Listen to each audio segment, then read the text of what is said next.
안녕하세요. 네. 만일 여러분들이 허락하시면 제가 마스크를 벗고 얘기해도 괜찮을까요? 네, 감사합니다. 처음 뵀는데 얼굴을 가리고 얘기를 하기가 너무 죄송스러워서 마스크를 벗겠습니다. 거리가 좀 있으니까 양해해 주시기 바랍니다. 참 감사했습니다. 제가 참 오래간만에 찬미가를 들고 찬미를 한 것 같아요. 저도 경창팀에 있어서 매 안식일 아침마다 경찬을 하고 하는데 한 번도 최근에 들어서 몇 년 동안 찬미가를 펼치고 찬양을 해본 적이 없는 것 같아요. 요즘엔 스크린이 다 띄워주잖아요. 그래서 성경도 안 들고 다니고 하죠. 근데 우리 장로님이시죠. 눈치껏 저를 배려해 주셔서 얼마나 감사한지 오늘 찬양을 하면서 정말 행복하고 즐거웠습니다. 감사합니다, 장로님. 네. 이문동교회가 이런 교회이군요. 네, 남의 어려움이 무엇인지를 찾아보고 먼저 돌보고 마음을 베푸는 그런 교회인 것 같아서 제가 마음이 참 따뜻하고 행복해집니다. 감사합니다. 5월의 장미를 여러분들에게 한 다발 선물로 드리겠습니다. 사실은 저는 이 PPT는 5월용으로 사용하는 PPT예요. 근데 제가 왜 10월에 뜬금없이 철없는 장미를 들고 왔을까요? 오늘 주제하고도 굉장히 관련이 있습니다. 여러분 혹시 여기 중랑천에 장미터널, 장미꽃 있는 그 길 걸어본 적 있으세요? 5월 축제를 언제 하죠? 서울시에서 5월 달에 하죠. 근데 최근에 혹시 걸어보신 분 계세요? 아니면 지나가다가 뭐 특별한 걸 발견하신 적은 없나요? 네, 장미꽃이요, 예년 같으면 지금 안 피어야 되거든요. 근데 너무 활짝활짝 피어 있는 거예요. 쟤는 참 철도 없다, 어떻게 자기 제철도 모르고 저러고 톡 사는 것이 우리 모습하고 너무 닮은 거예요. 그래서 저도 좀 철없어 보려고요. 그래서 장미를 한 답을 갖고 왔습니다. 원래는 보라색 국화를 제가 드려야 되는데 오늘 주제하고 일부러 상관이 있기 때문에 장미를 드립니다. 혹시 지속 가능한 식단이라는 말을 들어보신 적이 있으셨는지 모르겠어요. 지속 가능한이라는 말을 혹시 들어본 적 있으세요? 고개 끄덕이실 분이 몇 분 계시네요. 네, 지속 가능하다라는 말은 그 말 그대로 지속 가능하게 가는 거예요. 지속 가능하게 갈 수 있는 식단이 뭐가 있죠, 여러분? 어떤 식단이 있을까요? 한번 배워볼까요? 그리고 그것이 재림교인 식단과 어떻게 연결이 되는지 한번 배워보도록 하겠습니다. 사실은 오늘 소주제는 바이블 다이어트, 성경이 우리에게 가르쳐주고 있는 식단은 어떤 것인가를 먼저 공부하려고 했는데 안식일날 우리 목사님께서 정보를 주시기를 더 많이 오신다 그러셔서 약간 바꿨습니다. 그래서 지속 가능한 식단을 먼저 하고 내일 안식 대예배 시간에는 바이블 다이어트를 하기로 하겠습니다. 자, 아이고, 안 먹네요. 됐습니다. 이걸로 하니까 됐네요. 이걸로 해야 되겠습니다. 제가 항상 어딜 가면 이 컴퓨터하고의 그 맞출 때문에 항상 마음의 준비를 하고 있습니다. 저에 대해서 잠깐 얘기를 아까 거창하게 해주셨어요. 제가 살짝 눈살을 찌푸렸습니다. 저는 정보를 드린 거였는데 이렇게 막 공표라고 드린 게 아닌데 서울영화관계의 최영미 집사입니다. 한 남편의 아내이고요. 두 아들들을 뒀고 아들들이 효도하느라고 28에 둘 다 장가를 가져서 때 아닌 손녀, 손자 하나씩 둔 할머니이기도 합니다. 둘째가 또 임신을 해서 지금 5개월째예요. 얼마나 복을 받았냐고 주위에서 얘기를 많이 합니다. 그게 저의 가장 큰 자랑거리인 것 같습니다. 영화공교회의 집사님인 것, 그리고 두 손자의 할머니인 것, 또 두 아들의 엄마인 것, 남편의 아내인 게, 이것이 하나님 앞에 제가 가장 자랑할 수 있는 제 경력입니다. 그리고 은혜롭게 또 하나님께서 저에게 기회를 주셔서 할머니가 지금 창창한 20대 나이의 아이들과 함께 지금 경쟁을 하면서 공부를 할 특권을 주셔가지고 공부를 지금 하고 있는데 박사 마지막 학기입니다. 이번 주에 3일을 꼬박 날을 샜어요. 그래서 제 얼굴이 좀 부었어요. 이해하시기 바랍니다. 젊은 아이들 그 반짝이는 머리를 쫓아가려니 많이 좀 열심히 해야 되겠죠. 안 떨어지려고 그러면. 그래서 하고 있는데 논문도 써야 되고, 또 제가 처음에 이제 석사를 마치고 한 2년 쉬다가 박사를 시작을 했는데 그 하게 된 동기가 하나님 앞에 기도하고 말씀을 보다가 한 15년 전쯤에 하나님, 제가 이제는 재림교인으로서 마지막 재림을 준비해야 할 하나님의 자녀로서 무슨 일을 하면 좋을지 고민이 되어져요. 무슨 일을 하면 좋을까요? 하고 말씀을 보고 있었는데 어느 날 하나님께서 말씀으로 저에게 마음에 깊게 맺혀주신 말씀이 있어요. 그게 뭐냐면 복음의 오른팔 역할을 해야 할 건강 기별을 전하는 사람이 되어라 하는 그런 음성이 들렸었어요. 그래서 그때부터 본격적으로 제가 이제 이 길로 파고들기 시작을 했습니다. 저는 간호학과를 나왔기 때문에 남편과 함께 제가 종합병원에서 수간호사로 일을 했었고요. 그리고 남편과 함께 지금 개인 병원을 운영을 하고 있습니다. 벌써 25년째 운영을 하고 있는데요. 그러다 보니까 많은 질병을 가진 환자들, 그리고 특별히 그 만성 질환이라고 하는 고혈압, 당뇨, 고지혈증, 그다음에 심혈관 질환, 뇌혈관 질환 이런 것들에 대해서 현대의학이 제대로가 아니라 전혀 치료를 못하고 있는 것을 발견하게 되었어요. 그래서 더 이상 약을 처방을 하고 주사를 놔주고 하는 것만으로는 이런 질병에서 해방시킬 수 있는 길이 없겠다라는 판단이 들어서 하게 된 게 만성질환 생활습관 개선하는 운동을 하게 되었습니다. 방법은 바로 성경에 있었어요. 말씀에서 화해분이 주신 건강기별에서 충분히 답을 찾을 수가 있었습니다. 그래서 이거를 전하다가 한 10년쯤 전했는데 그러다 보니까 자꾸 뭐예요? 유명해지기 시작하잖아요. 제가 유명해진다는 게 아니고 그런 강의들이 자꾸 떠돌다 보니까 공공기관에서 자꾸 요청이 들어오는 거예요. 근데 그 사람들이 보는 건 뭐예요? 이 서티피케이트예요. 증명서가 있어야 돼요. 너는 박사냐 석사냐 어느 대학을 나왔느냐. 거기에 제가 참 많이 속상했어요. 그래서 공부를 하기 시작을 했습니다. 그래서 뒤늦게 지금 이제 제가 64년생이라서 나이는 잘 몰라요. 근데 태어난 해가 64년생이라는 건 알아요. 그래서 64년생인데 공부를 하러 갑니다. 늦었다는 게 아니고요. 열심히 하고 있습니다. 잘하고 있습니다. 그래서 항산화 식단을 연구하게 되었고 결국 항산화 식단이 하나님께서 에덴 동산 아담과 하와에게 주었던 그 식단, 그리고 범죄 후에 또 먹으라고 하신 식단, 그리고 재림교인들이 마지막까지 먹어야 할 식단이라는 것을 제가 공부를 통해서 알게 되었습니다. 그래서 공부하고 있는 게 지금 제가 이제 주제적으로 이제 공부하고 있는 게 뭐냐면 처음에 박사과정을 들어가서 면접을 볼 때 교수님들이 물으시더라고요. 와서 무슨 연구를 할 거냐고요. 다들 거창하게 대답을 하는데 저는 뭐라고 얘기했을까요?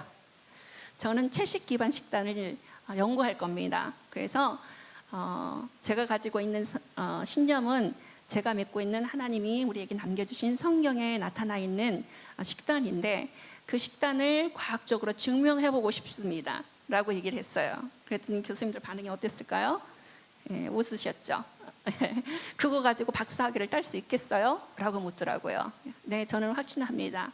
지금 웃으시지만 그때 하나님께서 저에게 이 공부를 왜 하라고 하셨는지 분명히 보여질 것입니다 라고 당돌하게 얘기를 했습니다. 근데 합격을 했더라고요.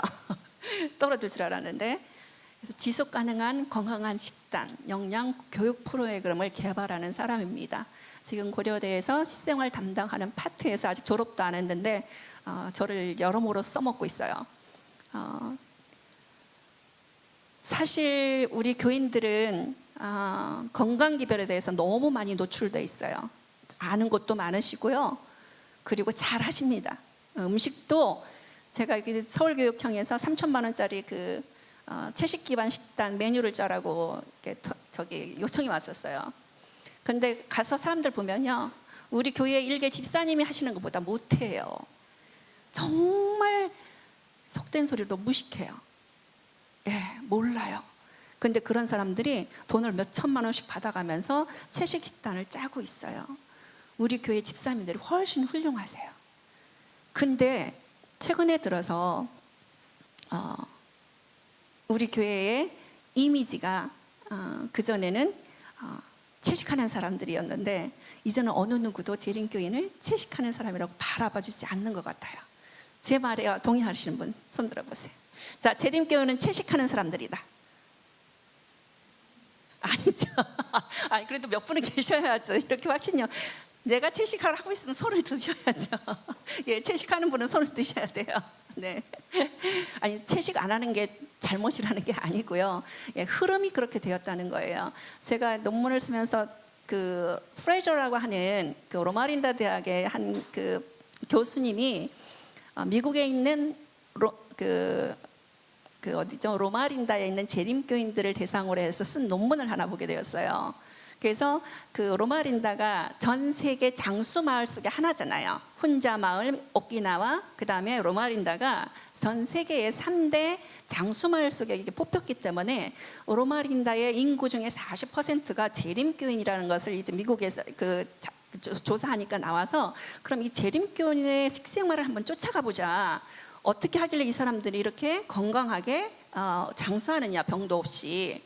그래가지고 조사를 해봤더니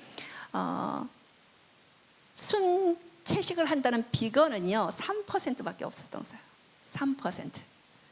나머지는 생선을 먹거나 아니면 소고기를 먹는 사람이 제일 많았어요.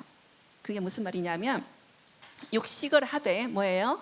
소고기까지는 먹더라. 그래서 그 사람들의 질병이라든지 데이터를 쭉 이렇게 그 발표한 논문을 이제 읽게 됐는데 미국 상황은 역시 그랬구나. 그래서 제가 이제 마지막 이제 사명으로 남아 있는 게 한국의 재림교인들의 식생활 검증을 좀 해봐야 되겠다 하는 생각을 가졌습니다. 나중에 혹시라도 설문지가 가면 기껏게 좀 써주세요. 아시겠죠? 예, 그래서 바르게 재림교인이 구축해야 할 식단이 성경에 기반이 되어 있고 선지자 과익부인을 통해 가지고 주신 그 식단으로 우리가 돌아가야 되는데 우리가 주저하고 있으니까 나라에서 하고 있어요.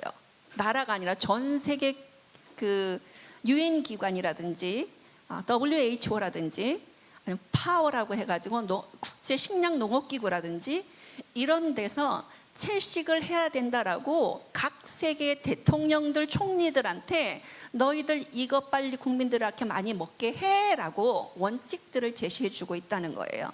그게 바로 뭐냐면 지속 가능한 식단이에요. 그래서 오늘은 그거에 대해서 좀 알아보려고 합니다. 자, 예쁘죠? 자, 우리 진주 하나씩 갖고 계시는가요? 진주 있으세요? 아, 없는가요?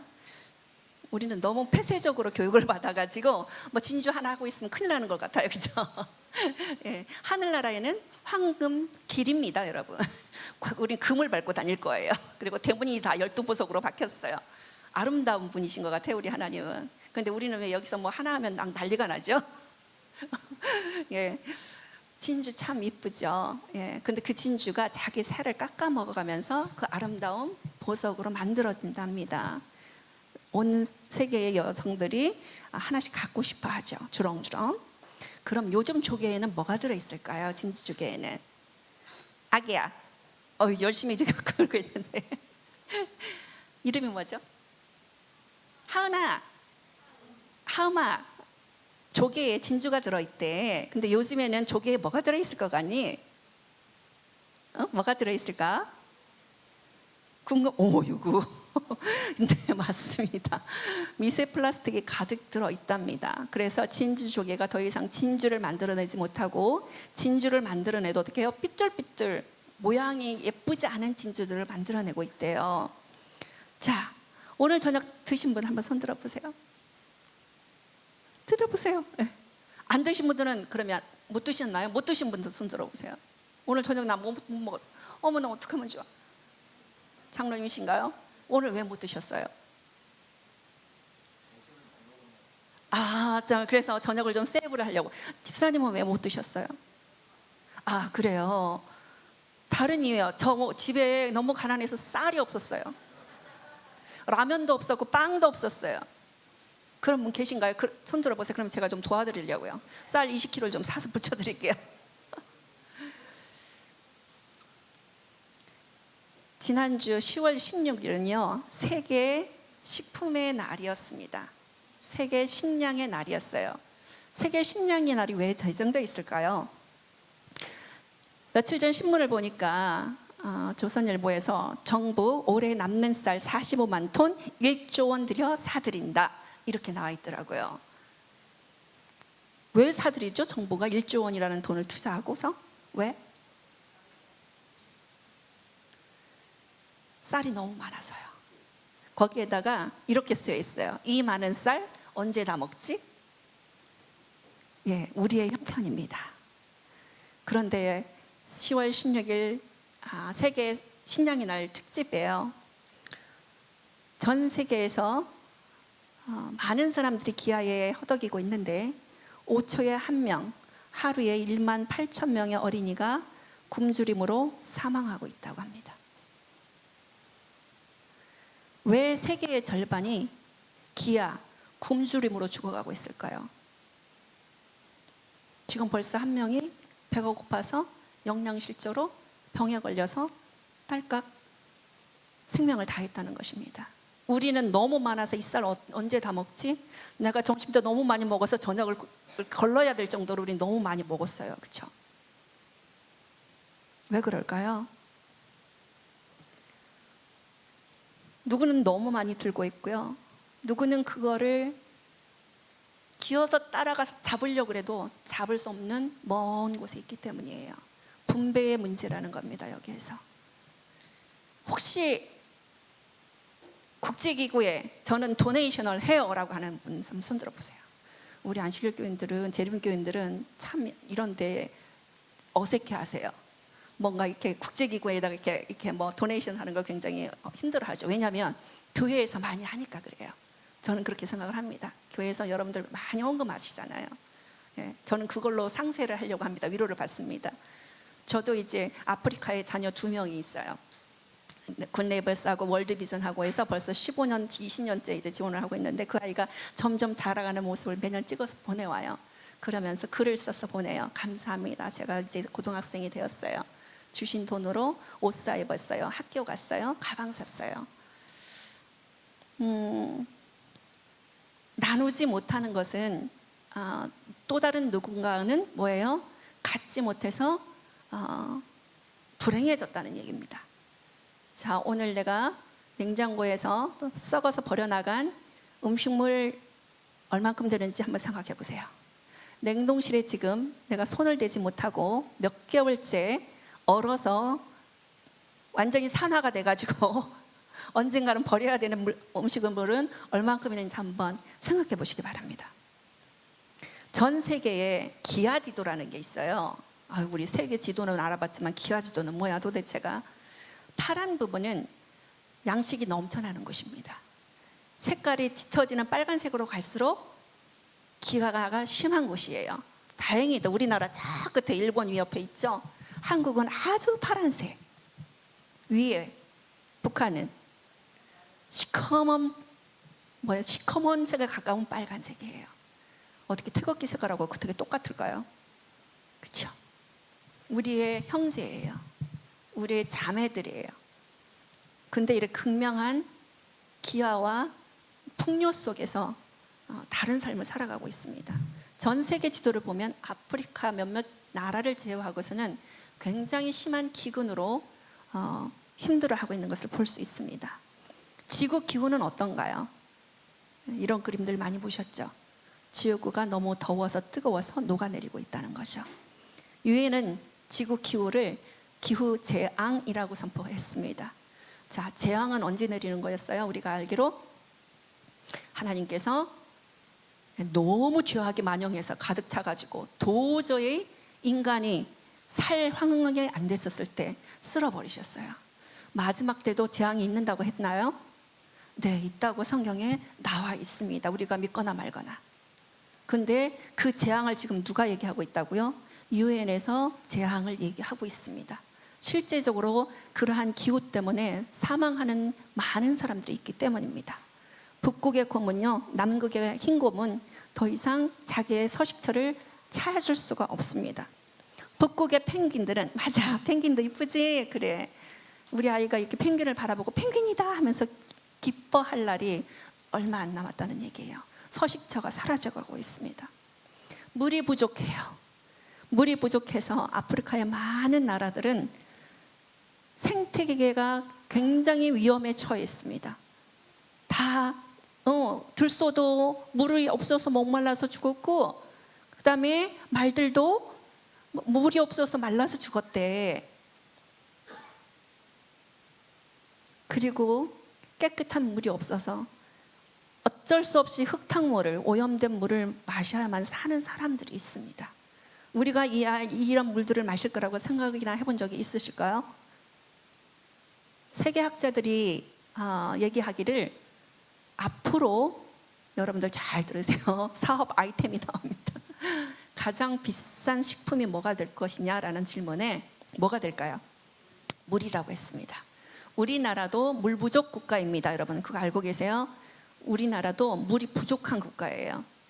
그래서 이러한 썩은 물을 마셔야만 병이 들 줄 알아요. 이 물을 마시면. 그래도 이 물을 마실 수밖에 없는 사람들이 있습니다. 지구의 최악의 환경재해는 바다가 사라져 간다는 것입니다. 여러분들 바닷물이 해수면이 올라와 가지고 나라가 잠겨버려서 사라진 나라들 얘기 들어보셨죠? IT가 얼마 없으면 그렇게 되어진대요.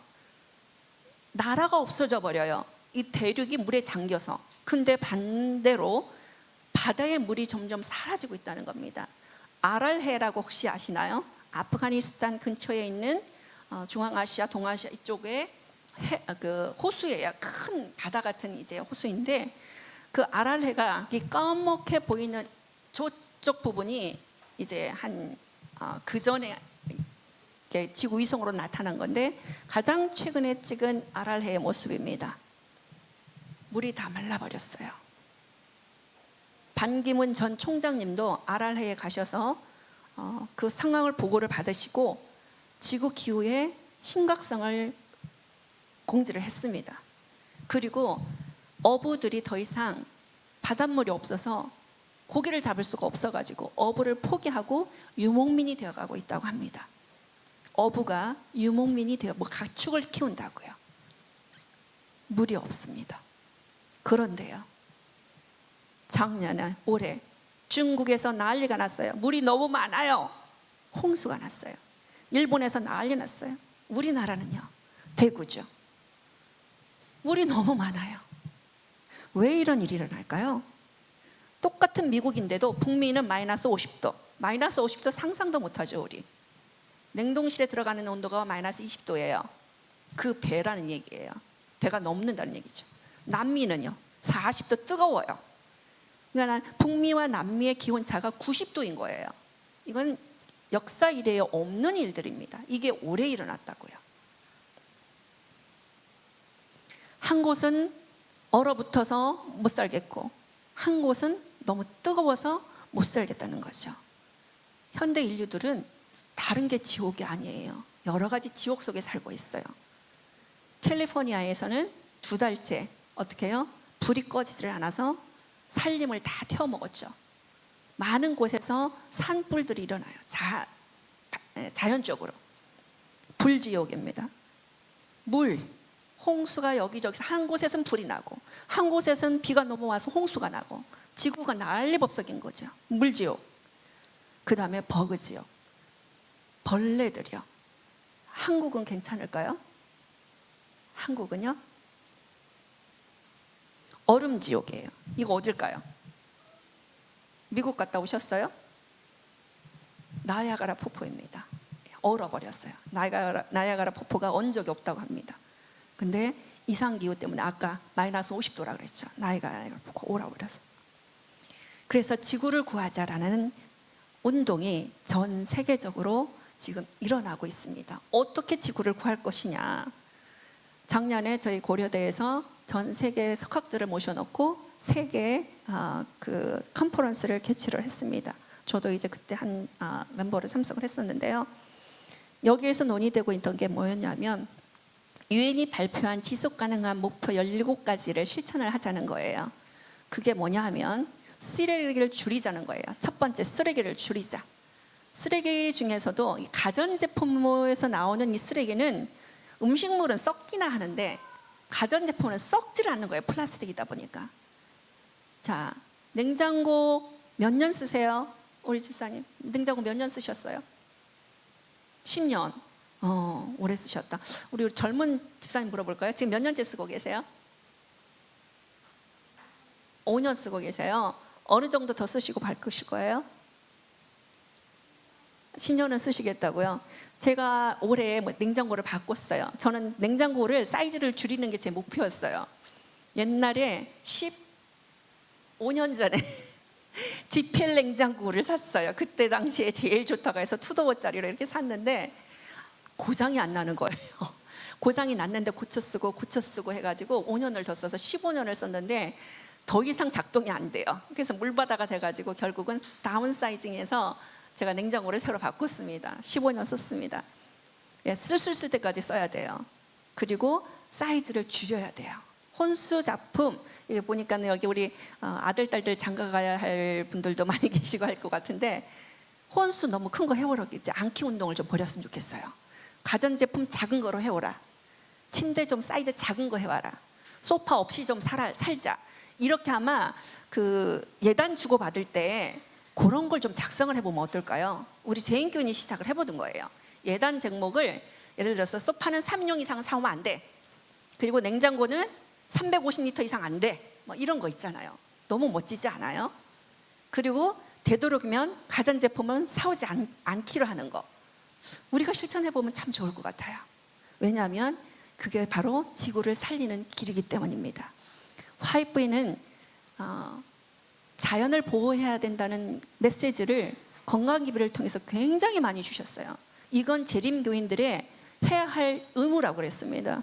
자연을 보호하고 지구를 보호하는 것은 재림교인의 의무라고요. 그리고 한국에서 아주 머리 좋은 한국인이죠. 바이오 플라스틱을 생산을 해냈습니다. 바이오 플라스틱은 뭐냐면 플라스틱인데 얘가 썩는 애예요. 썩어서 여러분들 앞으로 물건을 사실 때 이렇게 바이오 플라스틱으로 된 제품인지를 확인을 꼭 하세요. 그러면 그냥 플라스틱보다, 그냥 플라스틱은 200년에서 500년이 걸려야지 썩는데요. 근데 이 바이오 플라스틱은 훨씬 그 기간을 단축시켜서 썩도록 만들어졌대요. 물론 이것도 말이 좀 있긴 있습니다. 그래도 그냥 플라스틱을 쓰는 것보다는 훨씬 낫다는 거죠. 자, 어느 날 제가 버스를 쓱 지나가는데 이런 광고를 봤어요. 혹시 보신 분 계세요? 목사님 어디서 배우셨어요? 버스에서 보셨어요? 예, 버스 지나가는데 풀무원 식단, 지구 식단 이렇게 써 있는 거예요. 예, 풀무원 정말 빨라요. 예, 보니까 지구 식단이란 말을 쓰기 시작했어요. 이 말은 최근 10년 논문에서 나온 글로벌 헬스 다이어트라 그래가지고 지구 건강 식단이라고 하는 말이 등장을 했어요. 이 지속 가능성 식단 때문에. 그래서 지구 식단이라고 이렇게 불리는데 그걸 또 이제 석학들이 많다 보니까 풀무원에 도용을 해가지고 이렇게 쓰고 있더라고요. 식물성 지구 식단, 동물 복지 지구 식단, 저탄소 식단, 이런 식단들을 혹시 들어보셨으면 이거는 다 지속 가능한 식단이다라고 이렇게 생각을 하시면 될 것 같아요. 자, 저탄소 식단은 어떤 식단일 것 같으세요? 저탄소 식단. 맞아요. 탄소 배출을 적은 식단이에요. 탄소는 어디서 많이 나오죠? 이산화탄소. 여러분, 이산화탄소는 어디서 발생이 되어져요? 우리가 숨 쉴 때 만들어지죠. 우리가 숨 쉴 때마다 뭐예요? 이산화탄소가 나와요. 그리고 뭘 먹어요? 마셔요? 산소를 마시죠. 그 역학관계에 누가 있어요? 우리가 뱉은 이산화탄소를 먹여주고 우리가 마실 산소를 주는 애가 누구예요? 식물이에요. 식물. 식물이 우리 주위에 없으면요, 우리가 내뱉는 이산화탄소에 우리가 나중에 어떻게 해요? 질식이 돼서 죽어요. 그래서 주위에 나무가 많은 곳, 꽃을 가드닝을 하세요. 정원을 가꾸세요. 우리 아이가 특히 있다면.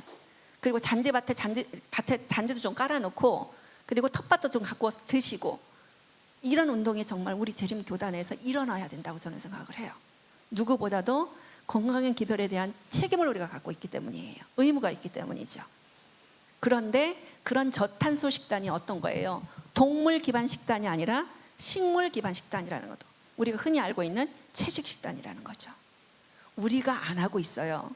근데 전 세계에서 각 나라의 박사들이 들고 일어나서 이렇게 해야 된다고 지금 얘기를 하고 있는 거예요. 저는 고대에서 식생활 담당해서 강의를 하리라고는 생각지도 못했었어요. 정말이요. 그냥 가서 공부를 하고 정말 과학적으로 그냥 채식 식단의 우월해 다른 동물 식단보다 이것만 갖고 나오고 싶었어요. 그것만 해도 저는 공부하는데 성공적이라고 생각을 들었거든요. 근데 제가 준비도 안 돼 있고 원하지도 않았는데 하나님께서 미리 다 준비해 놓으신 거예요. 저보다 얼마나 많은 경험이 많고 알고 있는 게 많겠어요. 그분들이 고려대학에서. 근데 저를 활용을 하는 거예요. 왜? 해보니까 힘들거든요. 안 해봤으니까. 근데 우리는 여기 집사님만 가셔도 하셔도 돼. 저거 안 해도 돼. 우리 집사님은 지난번 삼육대학에서 그 식생활 프로그램 할 때 질병하고 관련한 식단 프로그램 할 때 오셨어요. 그래서 저를 기억해 주셔서 감사합니다. 우리가 해야 돼요. 우리 교회 집사님들이 가서 하셔도 충분히 할 수 있는 일들을 어떻게 해요? 전 세계의 석학들은 힘들어 한다는 거죠. 그래서 하나님께서 저를 그쪽으로 보낸 것 같아요. 지속 가능한 식단. 우리 다 같이 읽어볼까요? 1번 건강과 안녕을 증진시키는 식단. 2번 환경에 영향을 덜 끼치는 식단이 바로 지속 가능한 식단이에요. 그래서 지속 가능한 식단을 식물 기반 식단, 우리가 이건 고상한 말이고요. 우리가 아는 채식 식단입니다. 그게 바로 지속 가능한 식단인데 이건 제가 얘기하는 게 아니고요. UN에서 WHO에서 파오에서 각 세계의 석학들이 연구해서 내놓은 식단이에요. 그 식단에 포함되는 식품은 무엇인지 이제 나올 거예요. 그 첫 번째 원칙이 뭐냐면 식물을 기반으로 한 식단이어야 한다는 거예요. 식물로 이렇게 동물이 아니고. 두 번째는 뭐냐면 여기 로컬 그로우라고 했죠. 이게 뭐야? 지역 농산물을 먹으라 이거예요. 서울 사람은 이러나 저러나 지역 농산물을 못 먹죠. 예, 다 이렇게. 근데 모든 지역 농산물이 어떻게 해요? 서울로 다 올라와요. 염려 안 하셔도 돼요. 근데 내가 예를 들어서 경기도에 살고 저쪽 충청도에 살고 있는데 서울까지 경동시장 와서 장 보고 가지 말라는 얘기예요. 왜 그러느냐? 음식물의 소비 중에 30%는 밭에서 가게까지 오는데 소비가 된대요. 버려진다는 거예요. 무슨 말이냐? 농장에서 농부가 열심히 배추를 키웠어요. 그 배추를 싣고 저 강원도 고냉진 배추를 왔다고 칩시다. 싣고 서울까지 오는데 그 과정에서 썩어 문드러지고 뭐 운송하면서 서로 찌그러지고 이러면서 버려야 되는 게 30%라는 거예요. 음식물 쓰레기가. 그리고 두 번째로 많은 게 뭔지 아세요? 거두고 난 다음에 이게 시즌이 있잖아요. 계절이 있잖아요. 수확할. 거두고 난 다음에 나머지 남는 건 버린대요. 그게 또 전체 수확물의 30%나 된대요. 저는 그걸 이해해요. 제가 가평에 조그만 시골집에 있어서 저도 이제 텃밭을 갖고 먹고 살거든요. 근데 10월 달이 되면 고추가 빨갛게 익어요. 근데 나중에 꽃이 피어서 달리는 파란색 아주 이쁜 애들도 많아요. 근데 이상한 현상을 어느 해는 보게 됐어요. 고추가 주렁주렁 달렸는데 다 뿌리를 뽑고 버리는 거예요. 깜짝 놀라서 어머 이거 왜 버리세요? 했더니 우리는 이제 빨간 것만 다 따서 파란 건 필요가 없어서 버린대요. 그래서 저 이거 가져가도 돼요? 했더니 가져가래요. 그리고 집사님들 10분 데리고 가가지고 그 밭에서 다 따가지고 고추지 담았잖아요. 1년 내내 맛있게 밑반찬 담아 먹었어요. 이런 것처럼 실제적으로 필요할 만큼 딱 따고 나면 다 버려지는 거예요. 식물은 그나마 썩으니까 다행이지만 썩는 과정에서 뭐가 생산이 돼요? 이산화탄소, 메탄이 발생이 된다고요. 그래서 과하게 재배해서도 사실은 안 된다는 거죠. 그 다음에 뭐예요? 제철 음식을 먹으라는 거예요. 자, 냉동식품은 그 중에서 조금 빠지긴 합니다만은 그린하우스, 그러니까 그 하우스 제품 있죠. 이거를 줄이라는 얘기예요. 안 먹을 수는 없어요. 왜냐면 요즘은 사시사철 과일이 다 나오잖아요. 근데 제철 과일, 제철 채소를 먹는 것이 가장 영양학적으로, 환경학적으로, 경제학적으로 가장 우수한 점수를 받은 거예요. 그래서 봄에는 봄에 나는 쑥, 부추, 나물 이런 것들 먹고, 여름엔 여름에 나오는 것들 먹고, 가을에 먹고, 겨울에 나는 거는 없네요. 그렇죠? 이럴 때 저장식품을 먹는 거예요. 겨울을 나기 위해서 우리가 하는 게 뭐예요? 김장을 하는 거잖아요. 김장 배추김치 하나만 하면 안 돼요. 5가지 정도는 해야 돼요. 그래야 골고루 식물을 먹을 수가 있죠.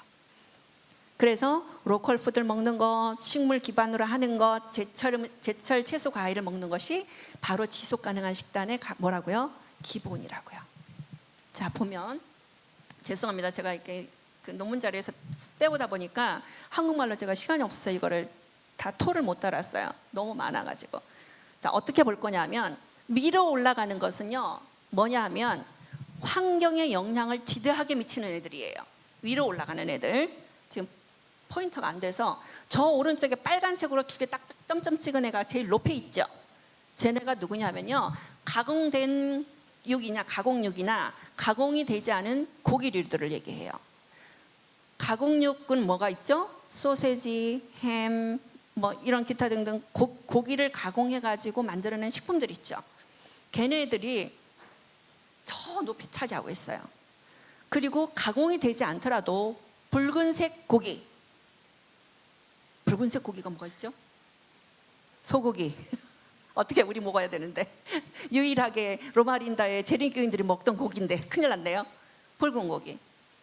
하얀 고기는 그 밑이에요.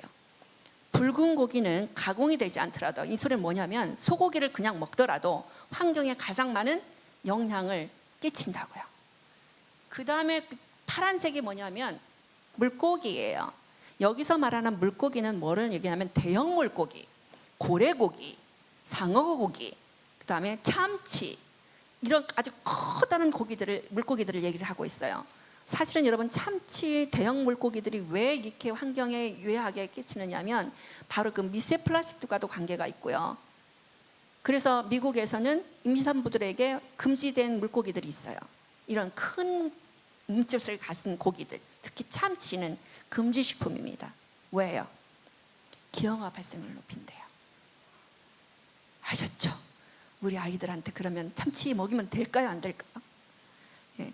고기가 몸집이 클수록 미세 플라스틱이나 중금속이나 이런 함유량이 훨씬 높다는 거예요.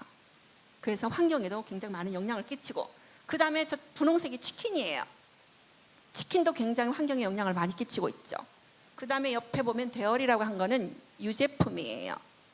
유제품들도 많은 환경을 끼치고 있죠. 그 다음에 초록색 이런 아이들은 식물이에요. 채소와 과일, 통곡류, 그 다음에 콩류, 작곡류, 이런 아이들은 환경에 영향을 미치긴 미치죠. 그렇죠? 아까 우리 왜 썩어서 버리고 탄소 발생하고 했잖아요.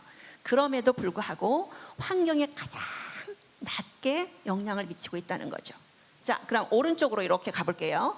오른쪽으로 가는 그래프는 뭘 나타내냐면 우리의 건강에 영향을 미치는 것, 우리의 수명에 영향을 미치는 애들이에요. 자, 오른쪽 제일 끝에 있는 게 누구예요? 아까 얘기 봤던 가공육, 가공되지 않은 붉은 고기. 얘는 우리 먹으면 우리 몸을 건강하게 만든다? 아니고 질병에 걸린다게 한다는 거예요. 질병에 걸리게 한다. 저 두 고기의 문제점이 뭐가 될까요? 붉은 고기, 예, 혈관 질환이 아주 치명적입니다. 여러분, 마블링 한우가 비싼 이유가 뭐죠? 고소하고 맛있어서예요. 예, 마블링이죠. 그 마블링은 고급스럽게 만든 거고요. 지방 덩어리 고기예요, 사실은.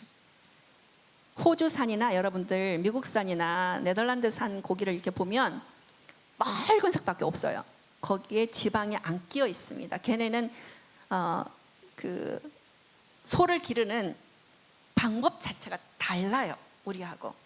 우리는 무조건 어떻게 해요? 가둬놔요. 가둬놔서 몸집 불리는 그 식으로만 어떻게 얘네들을 생산을 해냅니다. 그러니까 애들이 움직이질 못하죠. 여러분들이 상상하고 있는 저 푸른 초원 위에 풀을 뜯어먹고 송아지와 어미소가 뛰어놀고 이런 거 아니에요. 우유광고할 때 이런 백그라운드 나오죠. 전혀 그런 환경이 아니라는 거죠. 그래서 붉은 육가공들은 가공육이든 붉은 고기든 혈관 질환, 어떤 심장 질환, 뇌혈관 질환, 고혈압, 고지혈증 이런 것들을 만드는 가장 주요 뭐라고요? 원인이 되는 식품이라고요.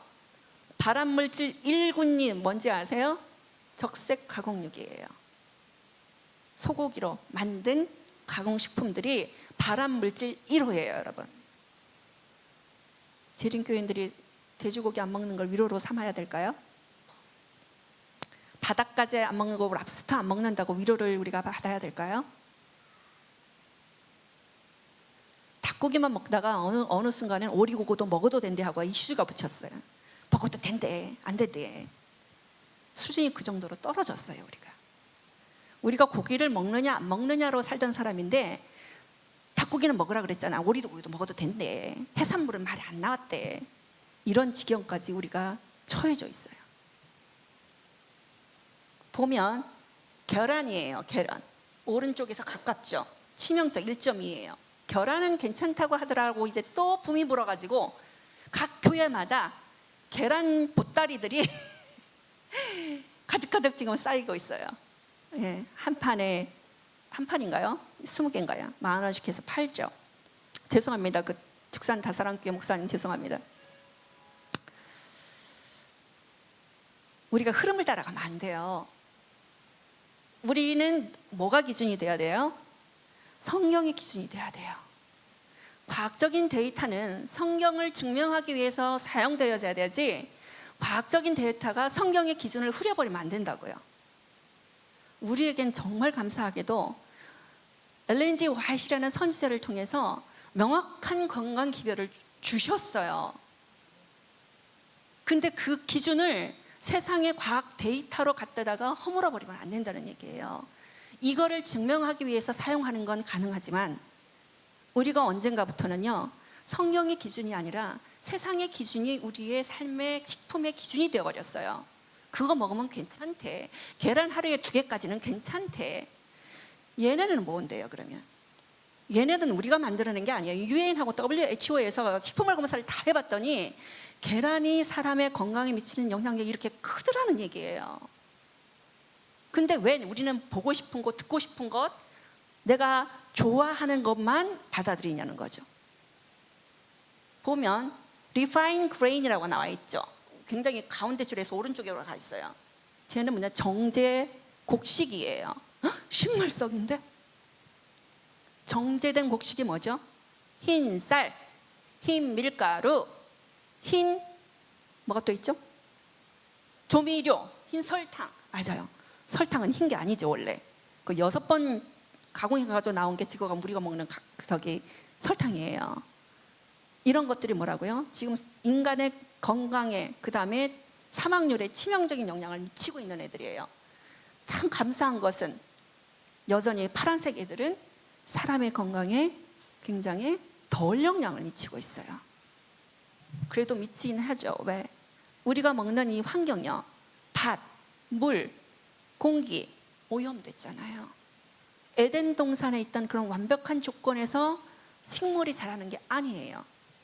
우리가 망쳐놓은 이 땅, 토양 오염, 물 오염 이런 것들로 내가 아무리 식물을 재배를 하더라도 어떻게 해요? 옛날 에덴 동산에서 있었던 그런 영양 가치를 그래서 우리를 죽지 않고 늙지 않고 살게만 하는 생명을 주는 그런 식품은 아니에요. 더 이상. 하지만 우리로 하여금 어찌했든지 간에 최대한으로 건강을 유지해서 100세까지 살 수 있도록 도움을 주는 애들이에요. 그게 식물식 기반 식단이라는 거죠. 이거는 뭐냐면 음식과 질병의 관계인데요. 초록색은 식물이에요, 여러분. 그렇게 보시면 돼요. 가운데가 중심이라고 보면 모털리티는 질병의 사망률에 기여하는 애들이에요. 왼쪽으로 가면 사망률을 낮추는 애고 오른쪽으로 가는 애들은 사망률을 높이는 애예요. 빨간 애는 고기고 아까 그쵸? 회색은 계란이었고 파란색은 물고기였고 초록색은 식물이었죠. 그렇게 보세요. 그래 보면 빨간 애들이 다 어디로 가 있어요? 오른쪽으로 가 있어요. 그렇죠? 이 주황색은 올리브 기름이에요. 올리브유예요. 올리브유는 식물성 기름이죠.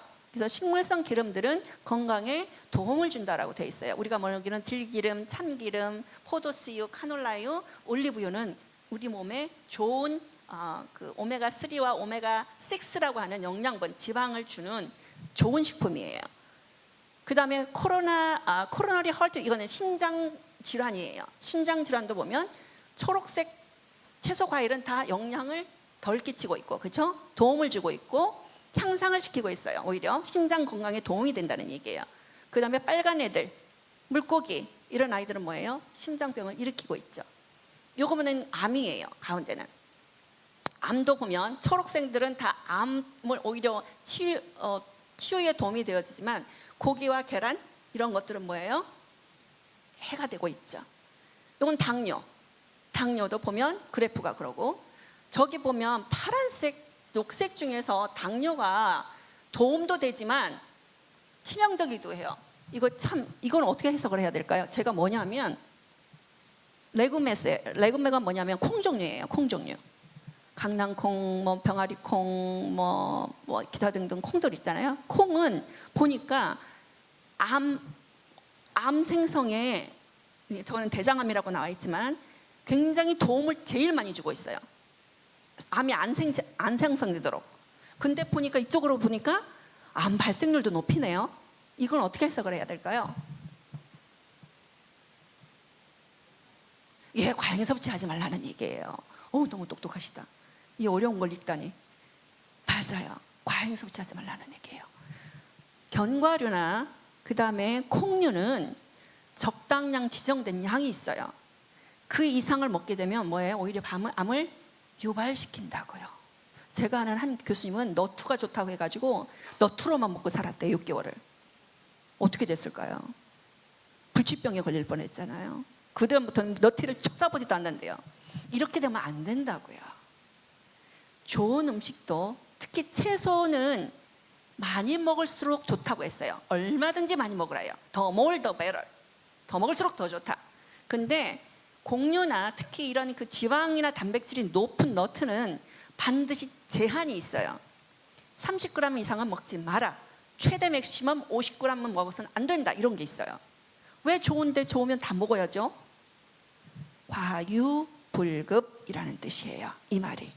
그래서 특히 우리 재림교인들이 실수 많이 하고 하는 부분이 뭐냐면 뭐가 좋다 카더라 그러면 그 카더라하게 아주 막 매여 살아요. 아주 그냥 이렇게 끌려다녀요. 그게 아니라는 얘기예요. 하나님께서 우리에게 주신 건강법칙이라는 것은 알맞게예요. 적당히. 근데 그 원칙을 벗어나면 오히려 질병이 도래될 수 있다. 저거는 뇌졸중이에요. 뇌졸중에도 보세요. 레구메라고 하는 콩류가 뇌졸중을 치유도 하지만 과잉했었을 땐 오히려 발생을 시킬 수 있다고 지금 보여지고 있죠. 고기 여전히 마찬가지고요. 그래서 콩류하고 견과류는 과하게 먹는 게 절대 아니라는 것 꼭 알아두세요. 아시겠죠? 그럼 어느 정도 먹어야 돼요? 이거 제가 한 게 아니고요. 이거는 이제 그 세계 가장 유명하다고 하는 석학들이 모여가지고 전 세계 38개 나라에서 모여가지고 그 지속 가능한 식품들에 대해서 얼만큼 먹으라고 권장한 거예요.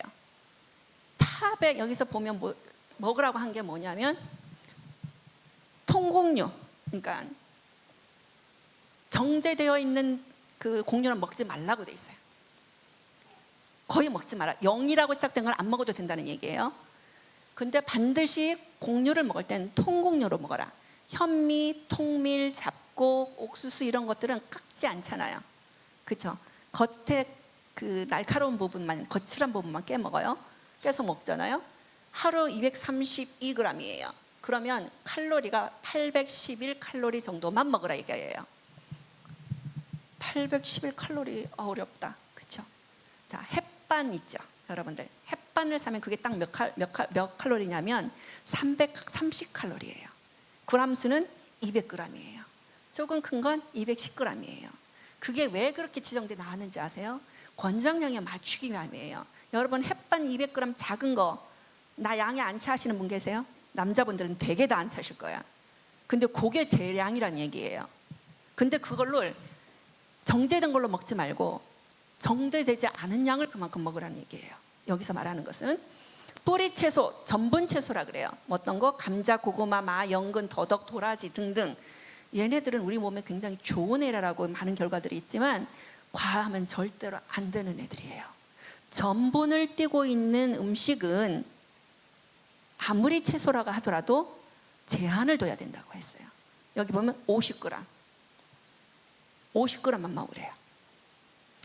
채소, 모든 채소는 다양하게 많이 먹으라고 되어 있어요. 여기 보세요. 300g 해놓고 600까지 먹으래요. 미국의 신장학회에서는 1kg 이상 먹으라고 합니다. 신장병이 안 좋은 사람은 채소를 1kg 이상 먹을 매일. 여러분 1kg 채소 생각해 보세요. 한국영양학회가 권하는 채소 섭취량은 얼마인지 아세요? 채소 과일은 450g이에요. 450g이면 씻어가지고 접시에 넣으면 7접시예요. 얘기하는 게 아니고 한국영양학회에서 얘기하는 채소 과일 섭취량이 7접시를 하루에 먹어야 된대. 그게 권장량이에요. 과하게 먹으라는 게 아니고 이만큼은 적어도 먹어줘야 돼요 라는 기준이에요. 그게. 자, 하루 7접시 드시는 분, 채식하는 집사님 몇 접시 정도나 드시는 것 같아요? 채소 과일 통 합쳐서.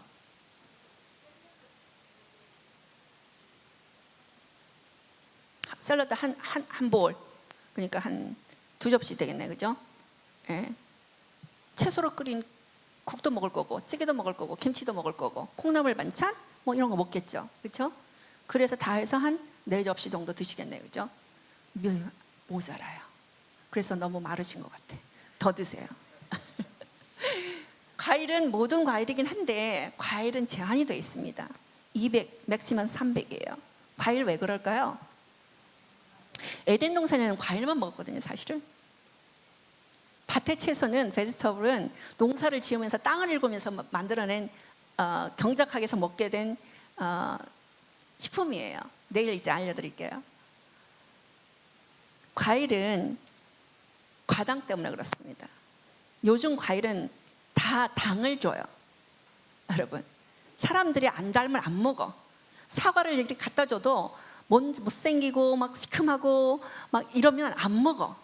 어떻게? 달콤하고 가슴이 막 많고 막 브릭스가 막 15 이상 나오고 이런 것만 먹어요. 당도가 높은 것만 먹는다는 거죠. 그래서 제한점을 둔 거예요. 유제품은 하루에 250g인데 0이에요. 0. 안 먹어도 된다는 얘기예요. 저 얘기는. 근데 낙농국가, 특히 전 세계에서 우유를 가장 많이 소비하는 미국에서 이걸 이렇게 먹으라고 하면 어떻게 될까요? 뒤집어질 거예요. 요즘 우유 선전 안 하시는 거 아시죠? 우유 선전 TV에서 광고에 TV를 안 보셔서 모르실까요? 예. 아우, 나 골다공증 걸렸어. 폐경기 왔는데 뭔 소리야? 칼슘 보충해야지. 골다공증 심해집니다. 단백질 기본으로 쇠고기, 양고기, 돼지고기, 닭, 오리, 계란, 생선이 있어요. 다 제로입니다. 뭐예요? 그것으로 안 먹어도 되어진다는 거예요. 이렇게 위의 식단을 실천을 한다면, 이해되셨어요? 실천을 이렇게 하신다면 이거는 안 먹어도 상관이 없습니다. 그런데 양을 보세요. 쇠고기, 양고기, 돼지고기가 14g이에요. 14g. 14g 이게 상상이 되세요? 한 점 한 점. 고기 먹으러 가셨어요, 여러분. 한 점 먹고 끝. 다 먹었어, 오늘 먹을 양. 이렇게 할 수 있나요? 못하죠. 너무 많이 먹고 있죠. 닭 오리도 보세요. 29g. 29g은 더 어떻게 얘기를 해야 되나? 닭날개 하나일까요? 닭다리 하나도 너무 많은 것 같은데요. 계란은 28g. 아마 하나 정도를 얘기하고 있는 것 같아요. 생선은 75g. 한 토막. 이렇게 한 토막. 콩류, 견과류는 그에 비해서 3배, 4배를 지금 주고 3배, 2배를 주고 있죠. 식물성 근데 제한을 하고 있어요. 100 이상 먹지 말아라고 돼 있죠. 이런 걸 잘 보셔야 돼요. 야, 좋대. 가서 강의 들어보니까 콩이 너무 좋고 올리브유가 너무 좋대. 그리고 사다가 막 퍼마셔요. 막 올리브유를. 설사 다음날 쫙쫙 하죠. 큰일 나요. 지방 근본도 불포화 지방과 포화 지방이 있는데, 불포화 지방은 참기름, 들기름, 올리브유, 포도씨유, 카놀라유 이런 것들이에요. 이런 것들은 어떻게 40g 정도 드세요 라고 돼 있어요. 우린 참기름, 들기름 너무 많이 써. 저도 많이 좋아해요. 특히 더 들기름 아주 많이 쓰는 사람이에요. 대신에 생들기름을 먹습니다. 볶은 거 아닌 거. 포화지방은 0이에요. 0이 있다는 건 먹지 않아도 된다는 얘기죠. 첨가당, 올리고당, 유당, 물엿은요 30g인데 이것도 0이에요. 하나님께서는 우리 음식을 만들어 놓으셨을 때요 당도 집어넣으셨고요 고소한 맛도 다 집어넣으셨어요. 여러분들이 금식할 기회가 있어서 2, 3일만 금식하고 난 다음에 생당근을 먹어보세요. 생파프리카를 드셔보세요. 너무 달고 너무 짜요. 근데 그냥 먹으라 그러면 싱거워서 못 먹겠다 하죠. 자, 이게 뭐죠? 다 같이 읽어볼까요? 예, 채소류예요. 얘는요 통곡류죠. 얘는 과일류. 얘네는 식물성 기름. 자, 여기까지 봤었을 때 여러분들 머리에 뭔가 성경 구절 하나가 떠올라야 되는데, 창세기 1장 29절이 생각이 나셔야 돼요. 다 같이 읽어볼까요? 온 지면에 씨 맺는 모든 채소와 씨 가진 열매 맺는 모든 나무를 너희의 양식으로 주노라예요. 우리가 먹어야 될 것. 서스테이너블 다이어트라는 것은 지속 가능한 식단이라는 것은요 성경에 명백하게 드러나 있는 사상하고 굉장히 매치가 많이 되어져요. 그래서 저는 솔직히 두려웠어요. 왜냐하면 건강기별을 전해야 하는 어떤 그런 사명감을 가지게 되었었을 때, 저도 채식을 한 지가 한 15년밖에 안 됐거든요. 15년밖에 안 됐는데도 근육 전혀 문제 없습니다. 골다공증 괜찮아요. 근데 이제 문제가 뭐였냐면, 만일에 내가 이런 그 거대한 어떤 권력들과 부딪히게 됐었을 때 내가 과연 그 권력과 싸워서 이길 믿음이 있느냐 하는 거였어요. 사실은 굉장히 두려운 일이었습니다. 그리고 사실은 교단 내에서도 성경 바이블 다이어트를 강연을 하게 되면 째려보는 사람들이 있어요. 이거는요 제가 공부하게 된 이유이기도 합니다. 성경에 우리에게 제시해 주신 이 말씀, 변하지 않을 이 말씀은 화해부인을 통해서 계속 알아듣기 쉽게 말씀해 주셨어요. 성경은 잘 이해를 못하겠어요. 그러니까 알아듣기 쉽게 잘 말씀해 주셨어요. 이제는 우리가 좀 돌아봐야 될 시기인 것 같아요. 그렇다고 해서 내가 질병에 걸린 게 이렇게 죄의식을 가지실 필요는 없다고 생각이 되어져요. 지금부터 시작하면 돼요. 내가 고혈압 있을 수 있어요? 당뇨 있을 수 있습니다. 암에 걸릴 수 있습니다. 우리 환경이 그렇게 만들어져 있어요. 누구든지 다 암 유전인자를 갖고 있어요. 건강할지라도. 암 유전학을 제가 공부를 하면서 내가 어떻게 사느냐에 대해서 나는 암 환자가 되고 나는 암이 없는 환자가 되더라고요. 다 갖고 있어요. 그렇다면 내가 질병이 없는 상태로 건강하게 살아가기 위해서 표준이 되는 기준은 하나님의 말씀이어야 된다는 거예요. 그래서 오늘은 제가 여기까지 하고요. 내일은 그러면 성경에서, 그리고 화해부인께서 우리에게 어떻게 말씀을 해주시는지, 왜 노아의 홍수 이후에 육식을 허락할 수밖에 없었는지, 그러면 그 육식이라는 것은 과연 성경의 기준하고 맞는 것인지, 하나님의 마음인지, 하나님께서 진짜 우리에게 필요해서 육식을 허락하게 하셨는지, 하나님의 마음을 좀 살펴보려고 합니다. 그래서 오늘 좀 시간이 지났지만 오늘 제 얘기는 여기까지 마치고요. 내일 설교예배 시간에 다시 만나서 그 얘기를 같이 나누었으면 좋겠습니다. 수고하셨습니다. 제가 기도하고 마칠까요? 시간이 지났으니까. 예. 감사하신 하나님 아버지, 저희들을 주님의 자녀로 불러주시고 삼아주시고 또한 길러주셔서 감사합니다.